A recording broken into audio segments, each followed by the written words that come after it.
रात्रि में इस पावन कथा के माध्यम से भगवान श्री बांके बिहारी सरकार का पावन परिचय मैया रुक्मणी जी के साथ संपन्न हुआ। अब हम लोग सुनेंगे कि किस तरह से गृहस्थी में प्रवेश करके भगवान श्री बांके बिहारी द्वारिका में वास करते हैं। मैया रुक्मणी जी के साथ आगे गृहस्थी को कैसे चलाया है, इन बातों को भगवान सुखदेव जी कहते हैं, राजन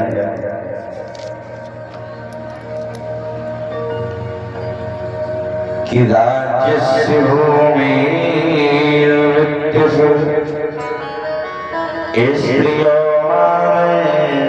तेज सहाय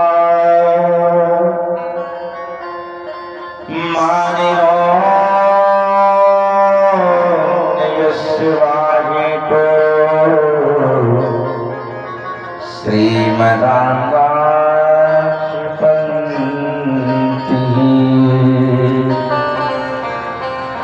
भगवान भीष्म निर्जिते भूमिका पुरवाणीय विरदो अयिमे कुरुहा तदा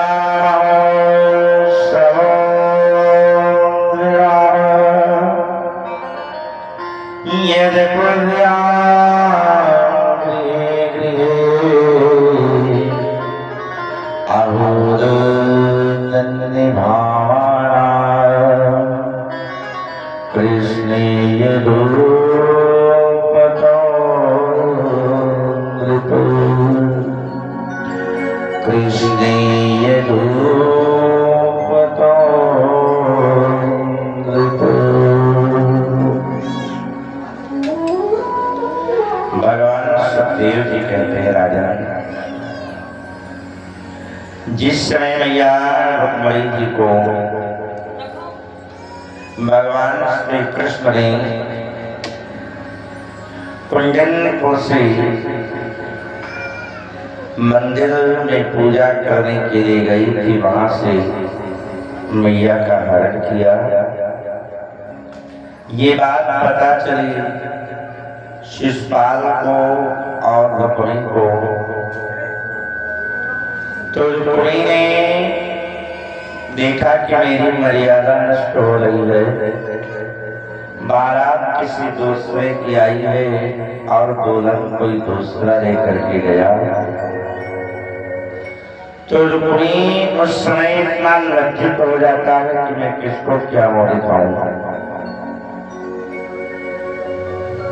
बगैर दुल्हन के बारात लौट गए, ये संसार के लोग मुझे ताना मारेंगे। तो उसने मन में विचार किया कि संसार के लोगों की बातों को सुनने से अच्छा है कि मैं प्रयत्न करूं, हो सकता है रुक्मणी को कृष्ण के हाथ से छुड़ा लाऊं। ये मन में विचार करके अपने सुंदर से दिव्य रथ पर सवार हुआ और भगवान श्री द्वारिका देश की नगरी की तरफ भगवान कृष्ण का पीछा किया। थोड़ी देर के बाद भगवान कृष्ण और मां रुक्मणी जी दिखाई पड़ गए। तो उसने अपने तरकस में से 3 बाण निकाले और 3 बाण भगवान कृष्ण के ऊपर चला दिया। 3 बाण निकालने का मतलब ये है कि उसके मन में विचार आया कि पहले बाण से तो रथ में जो घोड़े जुटे हुए हैं उनका समापन, दूसरे बाण से जो भगवान का सारथी है जो रथ चला रहा है, और तीसरे बाण से मैं कृष्ण को स्वयं मार दूंगा। ये मन में विचार करके 3 बार भगवान के ऊपर छोड़ दिए। लेकिन भगवान को बड़ी ही लीलाधारी है। भगवान ने देखा कि 3 बार आग में है। उससे पहले कि भगवान तक पहुंचे, भगवान ने भी एक बार को तरकस से निकाला। और भगवान की ये विशेषता है, तरकस से निकालते हैं तो 1, धनुष पर धरते हैं 10, खींचते हैं 100, छोड़ते हैं 1000 और शत्रु के पास तक पहुंचने में 1 लाख हो जाते हैं। भगवान के बाण की ये विशेषता है। भगवान श्री बांके बिहारी सरकार ने एक ही बाण से उसके सारे राक्षसों का उद्धार कर दिया, निहत्था हो गया। उस समय भगवान श्री नारायण गुस्से में आकर अपने रथ पर से उतर करके जो पीछा कर रहा था रुक्मिणी को भगवान ने एक पशु की तरह पकड़ लिया। और पकड़ने के बाद भगवान इसको मार देने की इच्छा से अपनी कटार को उठाए, लेकिन जब मारने के लिए भगवान ने तलवार उठा दी तो मैया रुक्मिणी जी चरणों में गिर पड़ी, प्रार्थना करने लगी, प्रभु ये क्या करने जा रहे हो, इसे छोड़ दो प्रभु, इसे छोड़ दो। कहा क्यों? कहा सरकार अगर इसे आप मार देंगे तो आपका तो कुछ नहीं बिगड़ेगा, आपका कुछ नहीं बिगड़ेगा, लेकिन संसार में मेरा नाम जो है कलंकित हो जाएगा। कहा क्यों? कहा इसलिए कि संसार के लोग ताना मारेंगे, कोई भी माँ बाप अपनी बेटी का नाम रुक्मिणी नहीं रखेगा। कहा क्यों? कहा संसार के लोग मेरा नाम लेकर के उदाहरण देंगे कि बताओ रुक्मिणी कृष्ण के प्रेम में इतना पागल हो गई कि अपने सगे भाई का वध करा दिया। प्रभु इस कलंक से बचने के लिए मुझे आप मेरे भाई को छोड़ दें। जब भगवान से प्रार्थना किया प्रभु को दया आ गई, कहा ठीक है छोड़ को देता हूँ, लेकिन इसने मुझे अपमानित किया है तो मैं भी इसे अपमानित करूंगा। भगवान ने उस समय अपनी उसी कटार से इसकी आधी दाढ़ी आधी बाल गायब कर दिए और धड़ से धक्का देकर के जमीन पर गिरा दिया। कहा जाता है कि सम्मानित व्यक्ति का अगर बीच सभा में कहीं पर अपमान कर दिया जाएगा तो मरने में तो केवल एक बार कष्ट है, और अपमानित करके छोड़ दिया जाए तो जब उस रास्ते से निकलेगा वहां के उपस्थित लोग इस सामने पड़ेगा ना तो मरे के जैसा हो जाएगा। अब भगवान ने जब इसे अपमानित करके छोड़ दिया तो इतना लज्जित हुआ, इतना लज्जित हुआ, कौन सा मुंह लेकर के जाऊं, मैं बड़ा वीर बनता था ना, रुक्मिणी की बचाने की तो बात छोड़ो, अपनी दाढ़ी बाल नहीं बचा पाएगा। संकल्प ले लिया कि कन्हैया तूने मुझे अपमानित किया है, ये काम अच्छा नहीं है, जाओ मैं संकल्प लेता हूं कि तुमने मेरी बहन का तो हरण कर दिया, लेकिन रुक्मिणी के द्वारा वंश वृद्धि नहीं हो पाएगी, मैं तुम्हारे वंश को चलने नहीं दूंगा। ये मन में विचार करके रुक्मिणी बीच रास्ते में एक नगर का निर्माण करवाया, जिस नगर का नाम रखा भोजकट। भोजकट नाम की नगरी में वास करने लगा। इधर भगवान श्री बांके बिहारी द्वारिकाधीश मैया रुक्मिणी जी के साथ पहुंचे तो वहां पर सारे द्वारिका वासियों ने भगवान का मैया रुक्मिणी जी के साथ बड़े प्रेम से स्वागत किया। मानो सब पहले से ही इंतजार है, स्वागत में तैयार बैठे हैं, इंतजार ही था कि तदा महोत्सव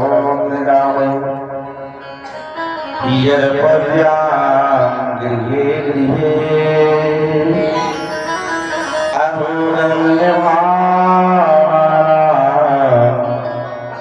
कृष्णेय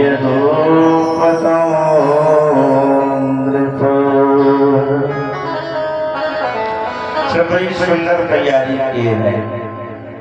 पूरी द्वारिका नगरी को एकदम दोलन की तरह सजा दिया और ऐसा लग रहा है कि द्वारिकाधीश भगवान कृष्ण का विवाह में पूरी द्वारिका नगरी में विवाह रचा गया। प्रत्येक द्वार सजाए गए अनेकों प्रकार से,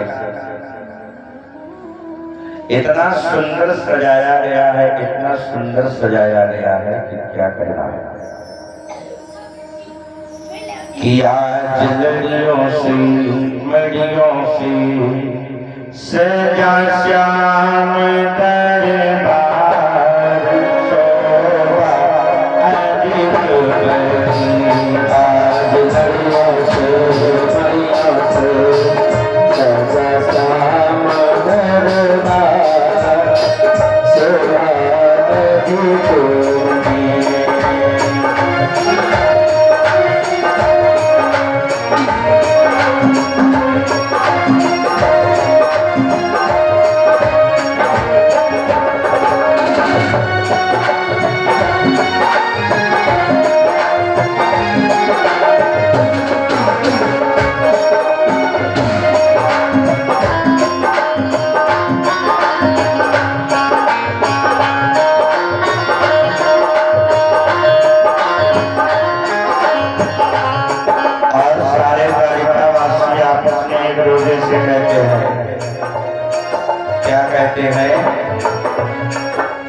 खुशियाँ मनाओ गाओ रे मंगल चार, खुशियाँ मनाओ गाओ रे मंगल चार, खुशियाँ मनाओ गाओ रे मंगल चार, खुशियाँ मनाओ गाओ रे मंगल चार, खुशियाँ मनाओ गाओ रे मंगल चार।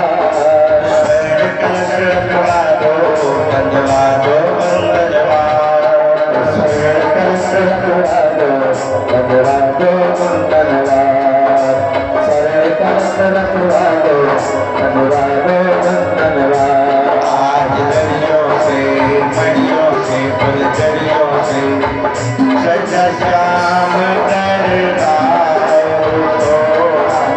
अधिक बड़ी। आज दरियों से मड़ियों से फुलझड़ियों से सजा श्याम दरबार शोभा अधिक बड़ी। सजा श्याम दरबार शोभा अधिक बड़ी।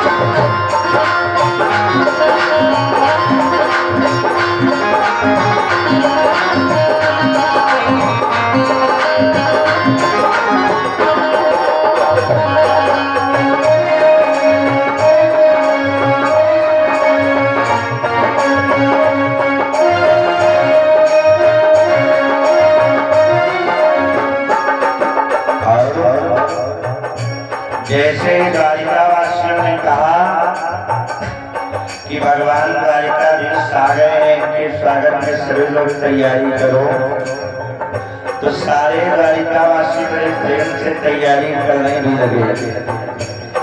कैसे आज द्वारिका नगरी को सजाया गया, बड़े भाव के साथ। कंचन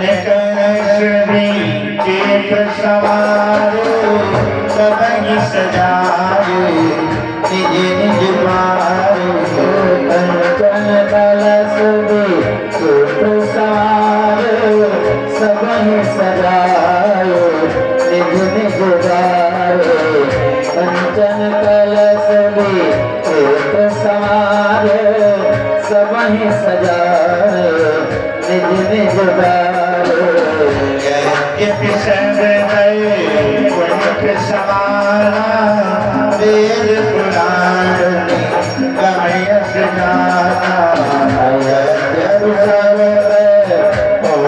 समाना वेद पुराण निगम सजाना खुशियाँ मनाओ गाओ मंगल चार खुशियाँ मनाओ गाओ मंगल चार खुशियाँ मनाओ गाओ मंगल चार सकल सत्वादो पंजवादो बंधनवाओ सकल सत्वादो सजवादो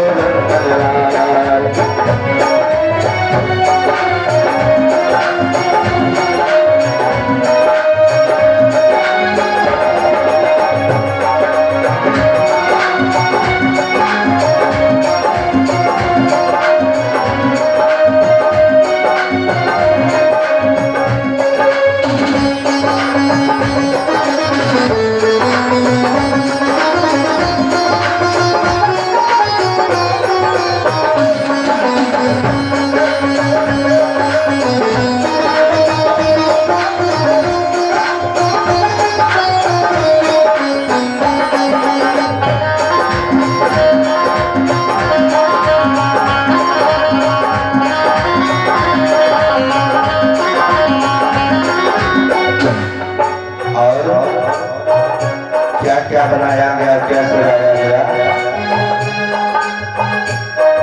देखो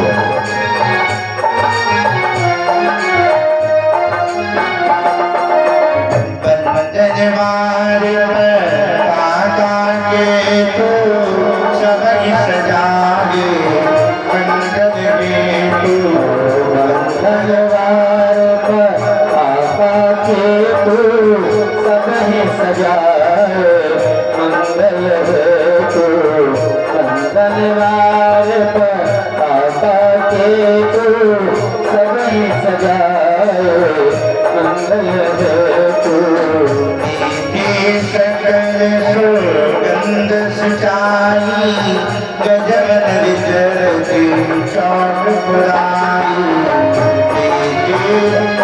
सुगंध सुहाई देवन सकल चौक पुराई सकल सुगंध सुचाई गजवन रची निज चौक बनाई सकल सुगंध सुहाई गजवन रच सब चौक पुराई सभी लोग सजाने के बाद यही कहते हैं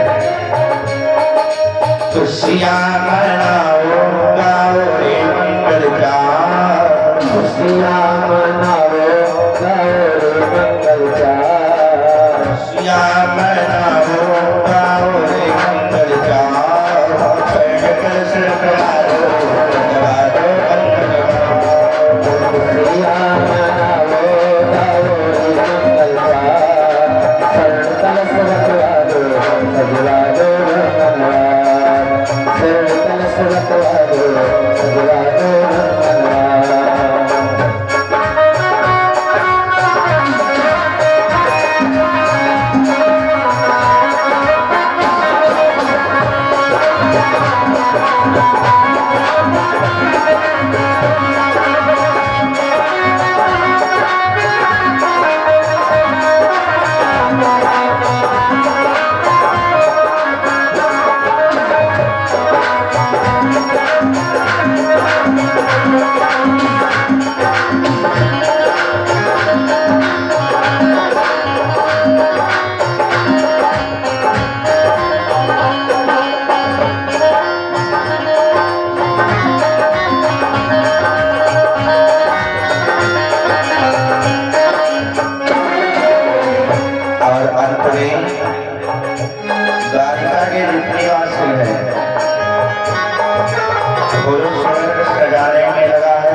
से आरती की ताल बजाकर अगवानी में आ रही है।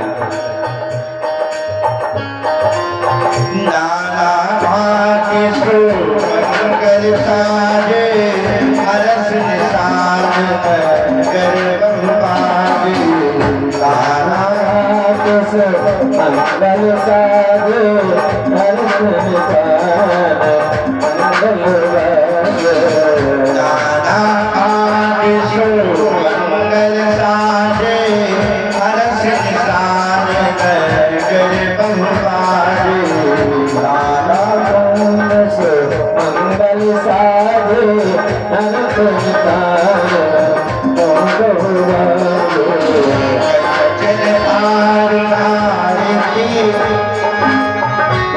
चल पार आरती गाना जुगतिय सजय कर रही शुभ गाना। चल पार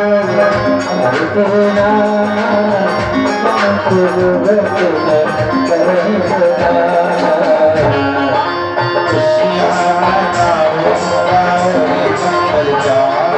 खुशियाँ मनाओ गाओ मंगल जाओ। खुशियाँ मनाओ गाओ मंगल जाओ। खुशियाँ मनाओ गाओ मंगल जाओ। सिर पर सिरवा दो बतला दो बतला।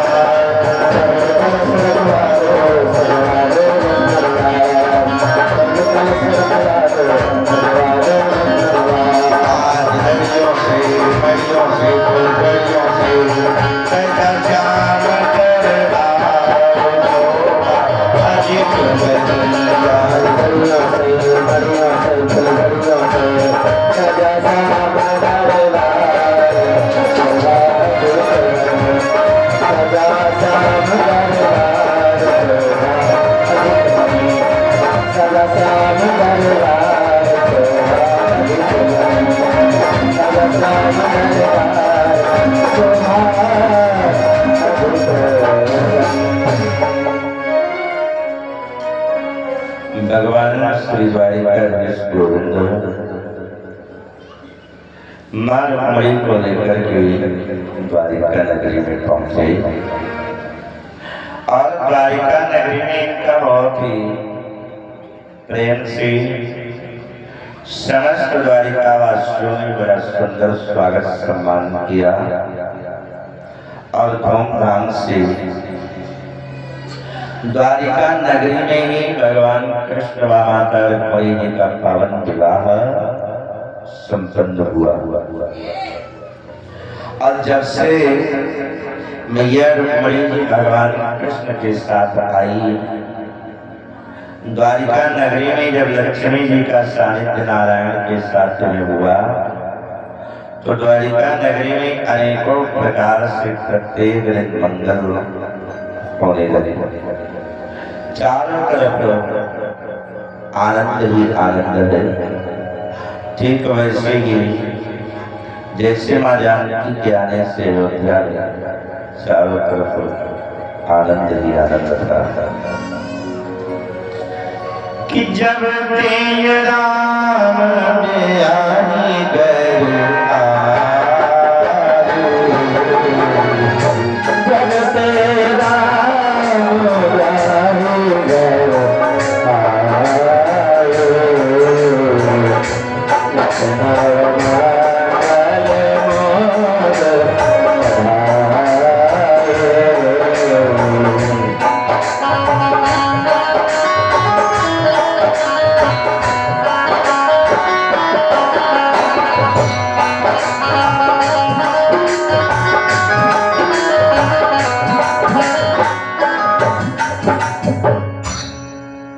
तो जब से भगवान लक्ष्मी जी के साथ में द्वारिका में आए तो द्वारिका में सब प्रकार से चारों तरफ मंगल ही मंगल है। सभी लोग बड़े ही प्रसन्न हैं और धीरे धीरे भगवान माँ के बिहारी मैया रुक्मिणी जी के साथ में द्वारिकापुरी में वास करने लगे। धीरे धीरे समय अपनी गति से चला। 1 वर्ष बीत जाने के बाद भगवान श्री बांके बिहारी के देश से मैया रुक्मिणी जी के द्वारा एक सुंदर सा दिव्य बालक उत्पन्न होता है कि कामस्तु सुरीवांशो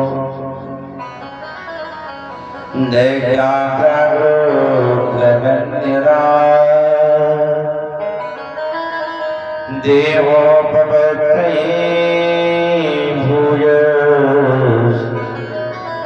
तमेव प्रतिपद्यतो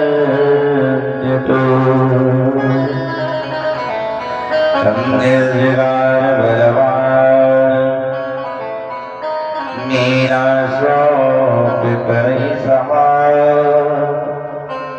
मृतोजानेन महता गृहीतो मनुष्यजीवभिः।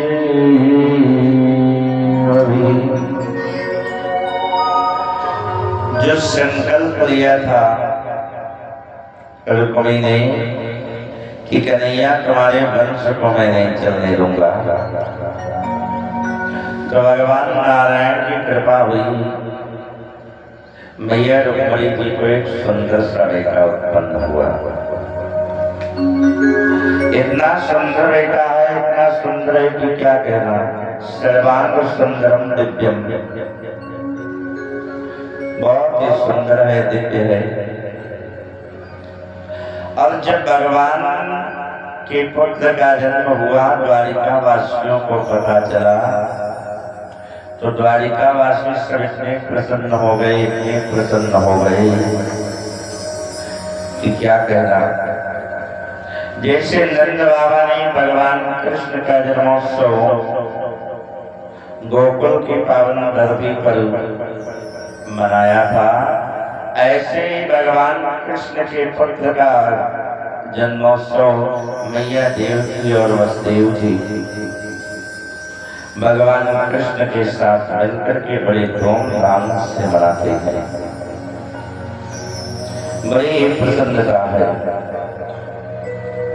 लेकिन कहते हैं ना कि हर खुशी के साथ गम मिलेंगे, कहीं ज्यादा तो कहीं कम मिलेंगे। जितनी प्रसन्नता के साथ भगवान कृष्ण के पुत्र का जन्मोत्सव मनाया गया, सारे द्वारिकावासी बड़ी ही प्रसन्नता के साथ भगवान के पुत्र का दिव्य मंगलमय उत्सव मनाते हैं। लेकिन ये उत्सव 5 दिन तक तो बड़ा सुंदर चला, और जिस दिन छठी है ना, छठी के दिन रुक्मिणी के मित्र संबरासुर नाम के राक्षस को पता चल गया। इससे पहले द्वारिकापुरी में इतनी बधाई कभी बजी नहीं। तो संबरासुर जो है वो सोचता है कि आखिर क्या बात है कि इस समय द्वारिका नगरी में बधाई बज रही है, और रुक्मिणी का बड़ा खास मित्र है। तो संबरासुर को पता चली कि भगवान कृष्ण को बेटा हुआ है। रुक्मिणी ने संकल्प लिया है कि कृष्ण के वंश को मैं चलने नहीं दूंगा, और मेरा बहुत खास मित्र है रुक्मिणी। अब मुझे अपनी मित्रता का कुछ ना कुछ तो निर्वाह करना ही चाहिए।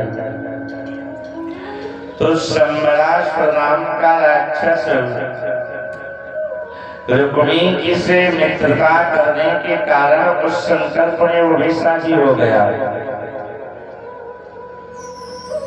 और छठी के दिन सूतिका गृह से भगवान कृष्ण के पुत्र को पालने पर से गायब कर दिया, पालने से उठा लिया और ले जाकर के समुद्र में फेंक देता है। समुद्र में क्यों फेंका? मन में ये विचार है कि मेरे मित्र रुक्मिणी ने ये संकल्प लिया कि कृष्ण के वंश को न चलने दिया जाए, तो मैं इसे समुद्र में फेंक देता हूँ, मर जाएगा। फेंक दिया समुद्र में। लेकिन कहते हैं ना कि जा पर कृपा राम कर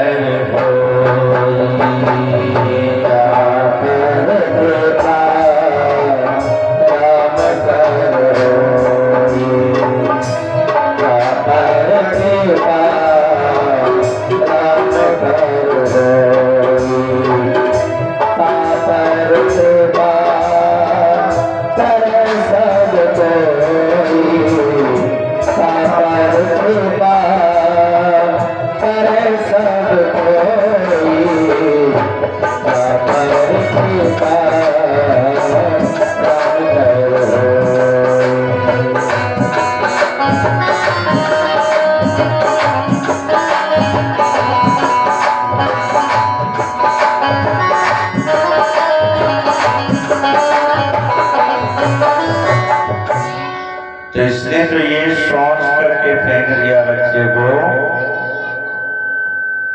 कि डूब करके मर जाएगा। लेकिन जहां पर स्वयं नारायण की सुरक्षा कवच लेकर के खड़े हों,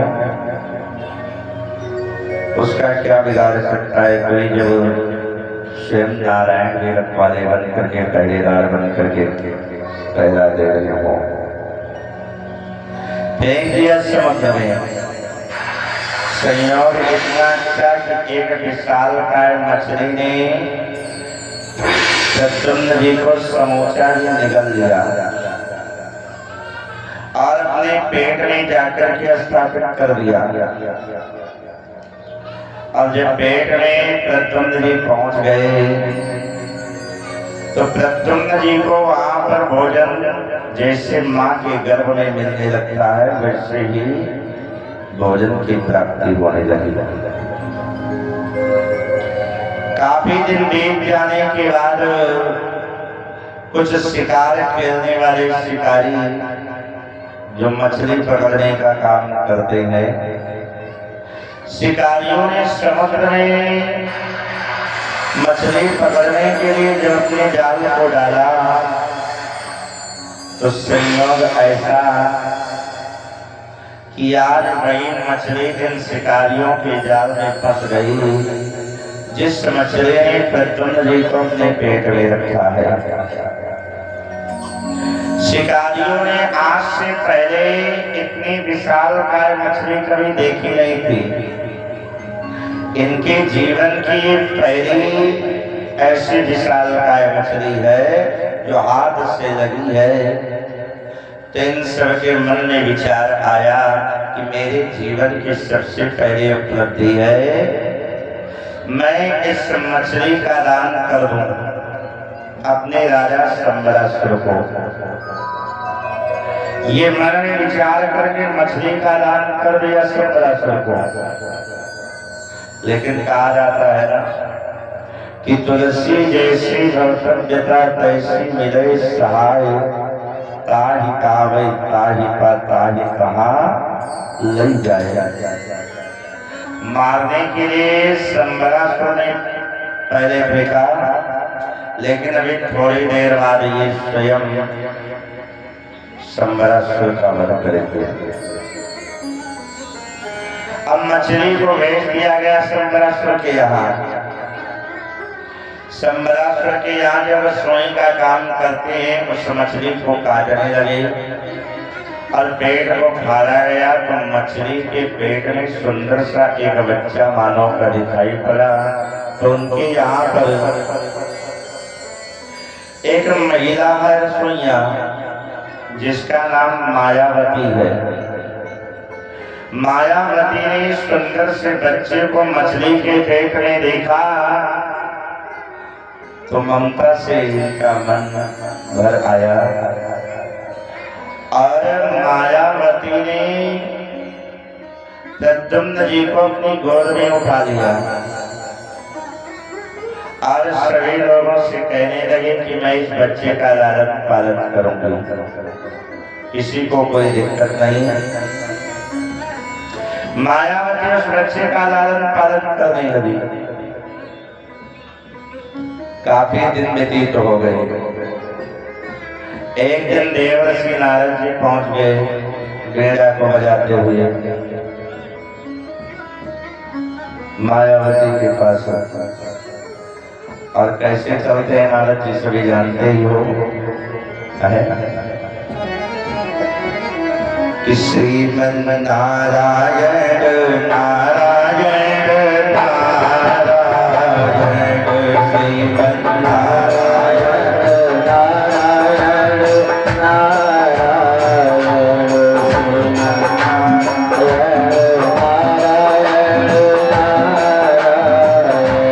श्रीमन नारायण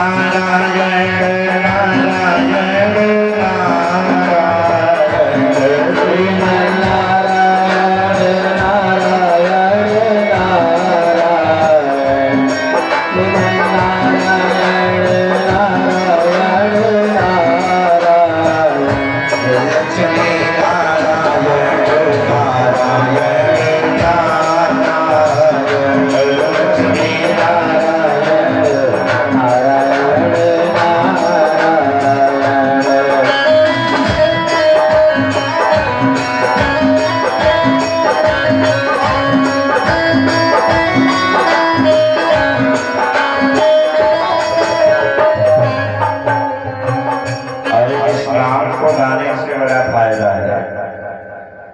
जब भी मौका मिल जाए तो इस नाम को गाओ जरूर। इस नाम को किसने गाया क्या पाया?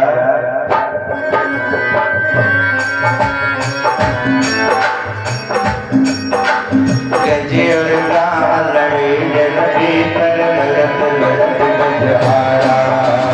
गजे और राम लड़त जल भीतर लड़त लड़त गजहारा। गजे और राम लड़त जल भीतर लड़त लड़त गजहारा। गजे और राम लड़े जल भीतर लड़त लड़त गजहारा। गजे और राम लड़त जल भीतर लड़त लड़त गजहारा।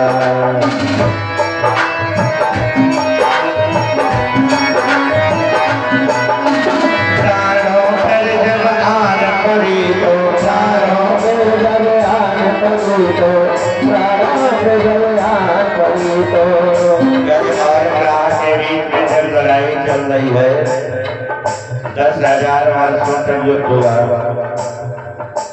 कुछ दिनों तक तो पत्नी का पुत्र परिवार के साथ रहे, लेकिन जब देखते हैं कि ग्राह के सामने गरीब की शक्ति कमजोर हो रही है तो परिवार वालों ने साथ छोड़ दिया।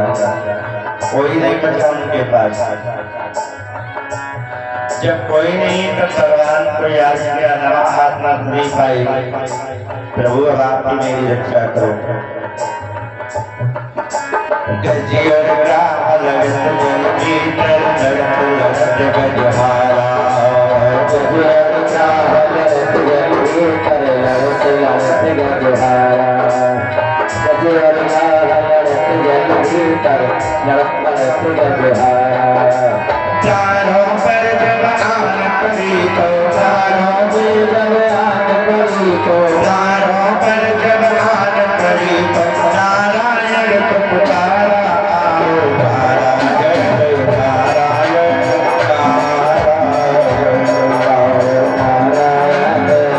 नारायण नारायण नारायण आओ नारायण नारायण नारायण आओ नारायण नारायण नारायण आओ नारायण नारायण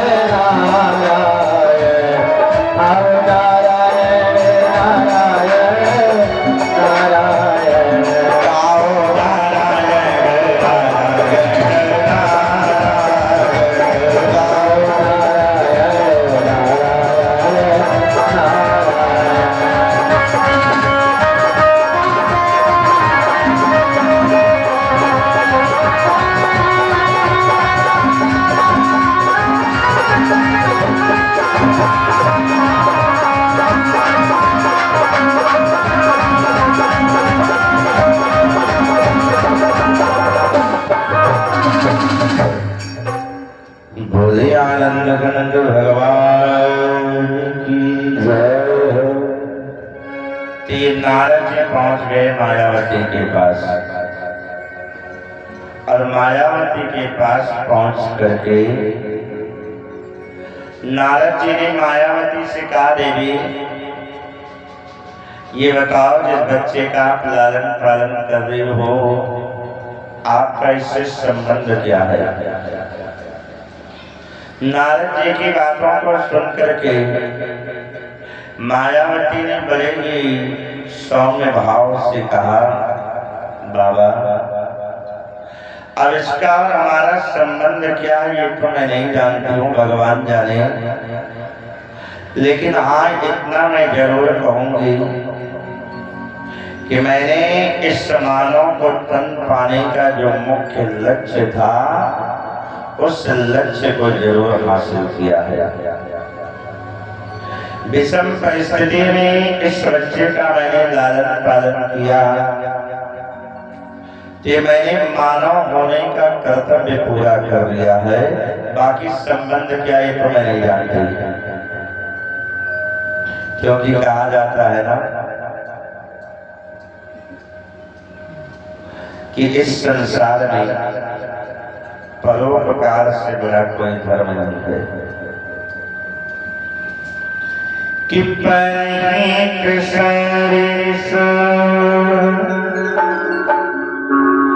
धर्म नहीं पाई,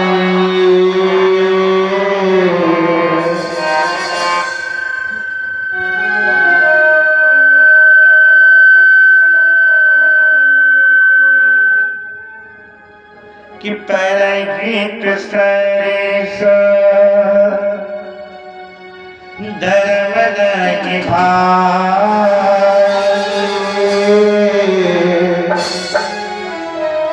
पर पीड़ा से मैं नहीं अड़पाई।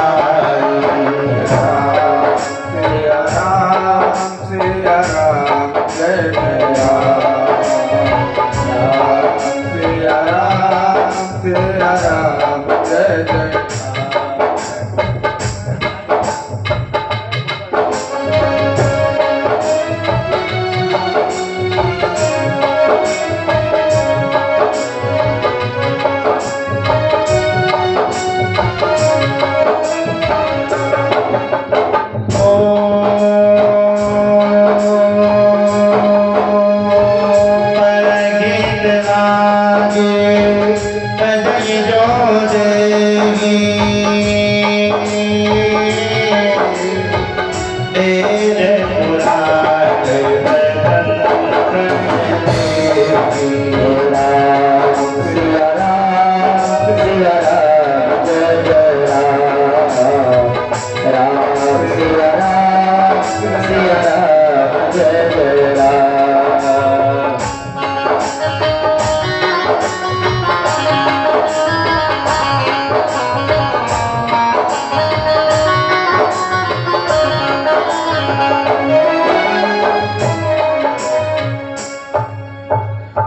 काम मैंने तो यही इतना अपने जीवन में संत महात्माओं के द्वारा सुना है कि संसार में सबसे बड़ा धर्म है परोपकार कर देना। अगर अपना हाथ लगने से किसी की मान मर्यादा बन रही हो, थोड़ा सा खर्च करने से किसी की जान बच रही हो, तो अपने आप को भले ही थोड़ा कष्ट हो जाए, लेकिन सामने वाले की इज्जत बनाना चाहिए, उसकी जान बचाना चाहिए। तो आज मेरा इनसे परिचय क्या है मैं नहीं जानती, उसको भगवान जाने, लेकिन मैंने अपने मानव के कर्तव्य को पूरा किया है। तब नारद जी कहने लगे, देवी ये आपके बहुत ही सगे संबंधी है, का सगे संबंधी हो चाहे दूर से हो, मैं तो इन्हें अपने बच्चे की तरह पाल रही हूँ और इतना जानती हूँ कि ये मेरा बेटा है सांसारिक रिश्ते से। तो नारद जी ने बताया ये आपका बेटा नहीं, ये आपका पति है। मायावती ने कहा बाबा तुम्हारा दिमाग खराब है, मैं इतनी बड़ी और मेरा पति इतना छोटा, ये कहाँ का जोड़ है। तब नारद जी ने मायावती के और प्रद्युम्न जी के पूर्व जन्म की बात बताई कि देवी आज तुम मायावती हो, लेकिन इससे पहले तुम्हारा जन्म हुआ था दति नाम था, और ये आज के संसार में प्रद्युम्न के नाम से प्रसिद्ध है। इससे पहले ये स्वयं कामदेव थे। कौन थे? कामदेव।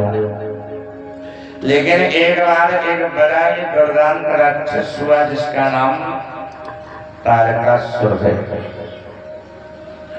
तारकासुर नाम के राक्षस ने इतना अत्याचार किया कि सारे देवी देवता संत महात्मा यहाँ तक की माता पृथ्वी त्राही त्राही करने लगी।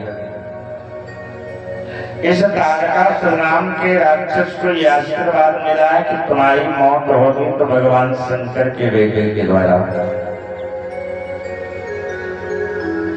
सारे देवता आपस में विचार करते हैं कि तारकासुर का वध हो तो कैसे हो। भगवान शंकर जी तो अभी विवाहित नहीं है, कुंवारे बैठे हैं। क्यों? सती का शरीर छूट गया है, अब अकेले हैं। अब भगवान शिव जी का बेटा उत्पन्न हो तो कैसे उत्पन्न हो। तो माता सप्तऋषियों ने बताया कि प्रभु इस समय जो है वही सती देवी महाराज हिमांचल के यहाँ मैना के गर्भ से पार्वती के रूप में उत्पन्न होकर के नारद जी के बताए अनुसार भगवान शिव जी को पाने के लिए कठिन तपस्या कर रही है। अब कुछ ऐसा किया जाए जिससे भगवान शिव जी विवाह करने को तैयार हो जाए। तो जिस समय ये चर्चा हुई उस समय भगवान शिव जी समाधि लगाए हुए हैं। बहुत कठिन समाधि है। एक बार समाधि लगाया था 87,000 वर्ष व्यतीत हो गए, और अब की बार भी समाधि लगी है और 87 लाख वर्ष बीत गए। कोई ऐसा उपाय किया जाए कि भगवान शिव जी की समाधि भंग हो जाए और वो विवाह कर दे। तो सारे देवताओं ने कामदेव को बुलाया और कामदेव से कहा ये काम आप ही कर सकते हो। अपनी काम कला के द्वारा भगवान शिव जी के ऊपर अपना प्रभाव डालो, जिससे भगवान शिव जी विवाह करने को तैयार हो जाएगा। जब कामदेव जी ने ऐसा सुना तो कहा वैसे ये काम तो ठीक नहीं है कि अगर कोई भजन कर रहा है, कोई तपस्या कर रहा है तो उसकी तपस्या में बाधक बनने का कोई अधिकार नहीं है। लेकिन दूसरी बात ये भी है कि आपत्तिकारी मर्यादा नास्ति, जब विषम परिस्थिति आ जाए तब मर्यादा नहीं देखना चाहिए। आज अगर एक मेरे मरने से जगत का कल्याण हो रहा है तो मैं अपने प्राणों की आहुति इस यज्ञ में जरूर दे दूंगा, और मैं ये जानता हूँ कि भगवान शिव जी की तपस्या भंग करने का फल यही मिलेगा, मुझे अपने प्राणों से हाथ धोना पड़ेगा।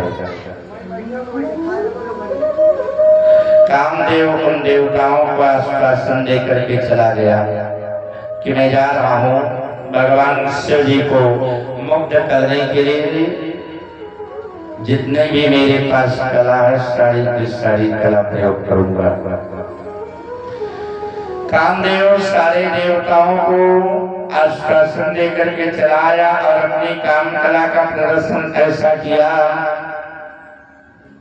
कि भाई काम बस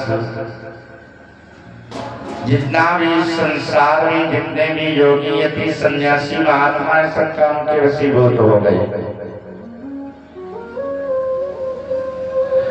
जितने भी चराचर में जीव जंतु पशु पक्षी मानव दानव सबके सब काम के वशीभूत हो गए। और यहाँ तक कि जो चेतन अवस्था में है उनकी तो बात छोड़ो, जो जड़ अवस्था में है वो भी अपना पत्नियों के साथ संग करने लगे। कामदेव का इतना बड़ा प्रभाव, संगम करें तलाओ तलाई, सबके ऊपर तो कामदेव का प्रभाव पड़ गया। लेकिन कहा जाता है कि जहाँ राम है वहाँ काम जा नहीं सकता। भगवान शिव जी के ऊपर खूब प्रयास किया कि भगवान शिव जी की तपस्या बंद हो जाए, लेकिन भगवान शिव जी तो बड़े प्रेम से भगवान श्री राम के मूल मंत्र का गायन कर रहे हैं। सुबह से लेकर के शाम होने को आ गई, भगवान शिव जी वैसे के वैसे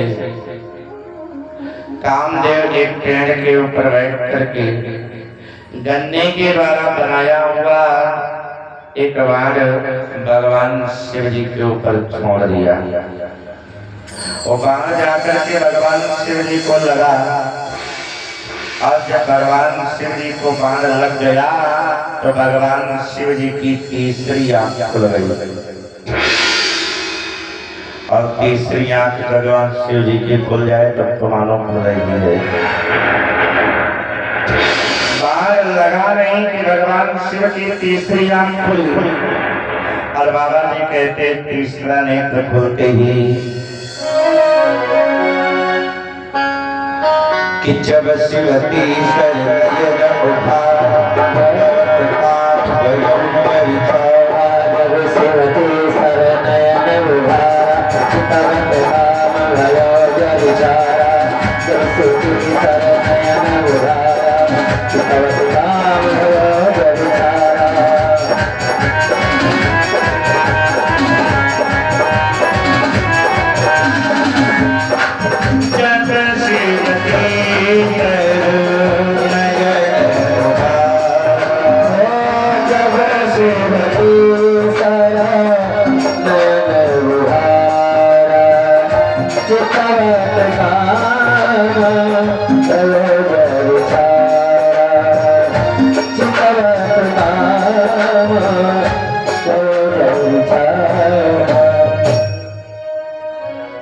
भगवान शिव जी का तीसरा नेत्र खुलते ही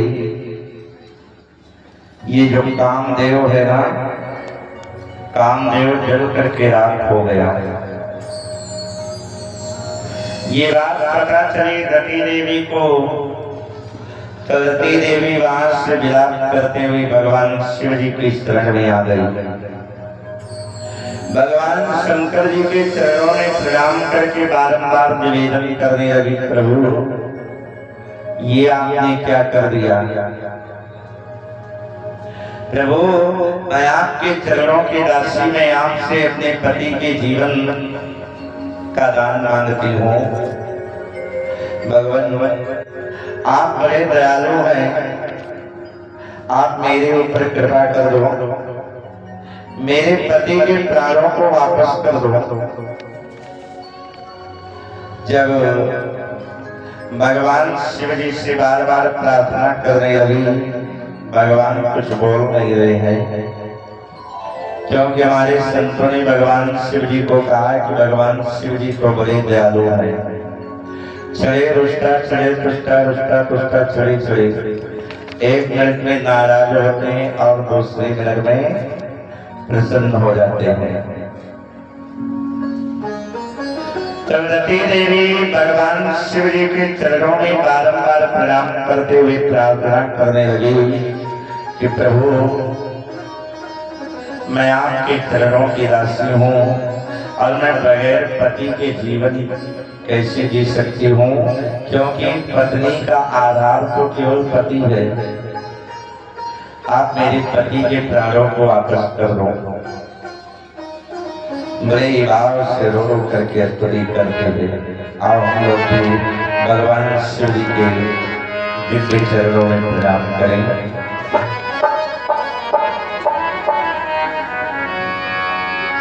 बोल आनंद